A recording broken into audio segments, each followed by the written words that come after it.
On Monday, Tsipras, the Greek Prime Minister, was forced into accepting terms that he had rejected only 2 weeks before, and that were rejected in the no referendum, the Ochi referendum in Greece. So now what? The Syriza coalition of 18 political parties is fracturing. Already 2 of them, the far right and the far left, have announced that they are not going to support the bailout terms agreed by Tsipras in the meeting of the Eurozone prime ministers on Monday. Will the measures pass through the Greek parliament? Maybe yes, maybe no. By Wednesday, by tomorrow, the Greeks should pass a series of measures including pension reform, VAT increases, revamp of the statistics office, and a host of other measures. By next Wednesday, they should pass another 179 measures. That is unrealistic. But even if it had been realistic, it is not quite sure that there is the political support for this. In the meantime, the finance minister of the Eurozone should find some bridge financing, some kind of money that will allow Greece to survive until it passes all these measures and until the third bailout of 86 billion euros is agreed. Will they find the bridge financing? Maybe yes, maybe no. It is illegal under EU terms and under the Eurozone and ECB legislation.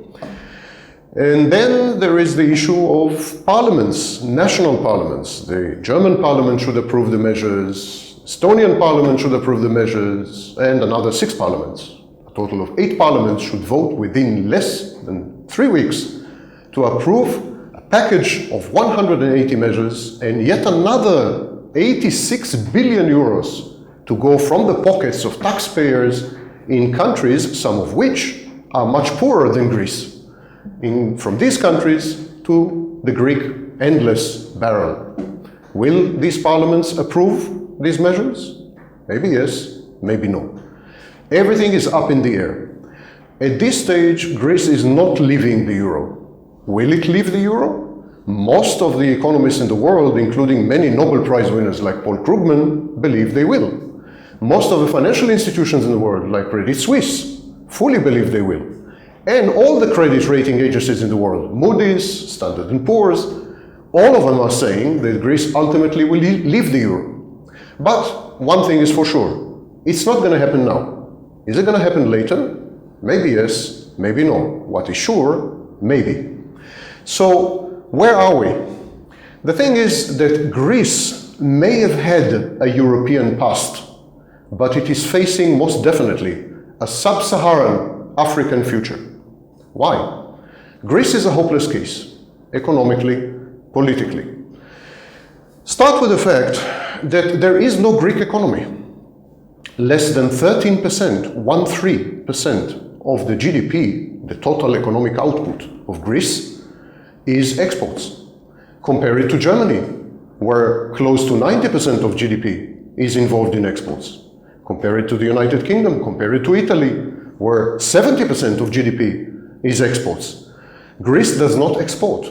It has no manufacturing sector. It has no industry. It used to have a shipping industry and it doesn't anymore. Greece consists mainly of tourists and the small shops that cater to tourists. That is not a way to build an economy. And because there's no economy, there are no taxes.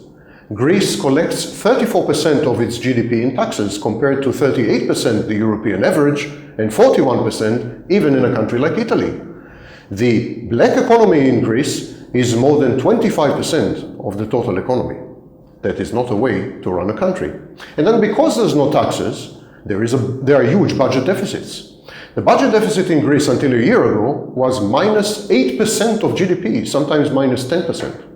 A year ago, because of austerity measures, the budget turned from deficit to surplus of 1.5%, and then Tsipras was elected, and again the budget is minus 5% deficit. So there's no budget surplus to finance infrastructure projects, to encourage research and development, to build new industries. Everything goes to pay salaries, pensions, and other current expenses. It's no way to run a government. And then there is the issue of the size of the government. The government in Greece is 1 million people strong. 1 million out of 11 million people, of which 6 million are under the age of 25. So 1 of every 3 adults works in the government. 800,000 in the central government, 200,000 in municipalities and other related public administration posts. That is totally unsustainable. It is something like 3 to 5 times the European average, even in a country like Sweden, where the government is pretty big.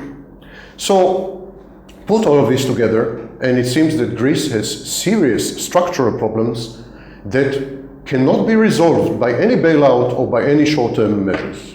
And now to Greek banks. Greek banks have 2 problems. As usual in Greece, it's never a single problem. Greek banks have 2 problems. One of them is that they are illiquid. In other words, they don't have enough money to pay the depositors. They don't have enough money to give to people. That's why today people can withdraw only 60 euros a day from ATMs. Those who work, only 40% of ATMs are still working. So there's no money inside the banks to give to the people who gave them money to begin with.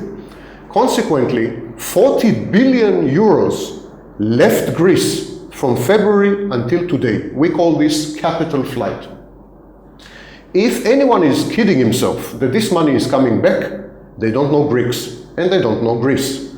This money is not coming back anytime soon. On the very contrary, when the banks reopen for business, we could expect another 20-30 billion euros to leave Greece immediately. The second problem is that banks don't have enough capital. We call it solvency. The banks are insolvent. How much capital the banks need? According to the Basel III criteria, which are the criteria that define how much capital a bank needs in order to operate without risk, according to this criteria, the Greek banks need 60 billion euros. I repeat, 60 billion euros, not 25 billion as was promised in the bailout. So even if a bailout goes through, which is a big if, the money promised to the banks is not enough. And finally, of course, there is the issue of the debt burden, the famous Greek debt. Greeks owe about 340 billion euros. Some of it to other governments in bilateral agreements, some of it to bondholders, privates, individuals, pension funds, banks, brokers who bought Greek government bonds. Some of it to their own banks. The Greek government owes 11 billion euros to their own banks. And a lot of it to private Greek citizens. So we're talking 340 billion. This 340 billion should be paid over the next 30 years. So it's not such a big deal. Less than 3% of GDP of Greece goes to pay debts back. So it's not a big burden, it's not a big problem. But the Greeks insist that 1/3 of this amount should be written off, should be deleted. That is not possible under European law. The only thing possible under European law is to postpone the payment. So instead of 30 years, it should be 50 years or 70 years or 100 years. That means that the great-great-grandchildren of Tsipras will still be paying debt long after their great-great-grandfather has passed away. And that, of course, is not a way to develop a country, to create growth in the long term. Even now, most of the money that Greece received from the EU and from the Eurozone, most of it went immediately to pay back the debts of Greece. Not a penny was invested in Greece, not a penny was used for any other purpose except to repay the banks. In the new deal, which was agreed on Monday, Greece is supposed to sell 50 billion euros of assets, including, some say, the Acropolis, in order to use the proceeds to do what? Yes, you guessed correctly, to pay the banks and to pay the previous bailouts. Only 12.5 billion out of this 50 billion will be reinvested in Greece.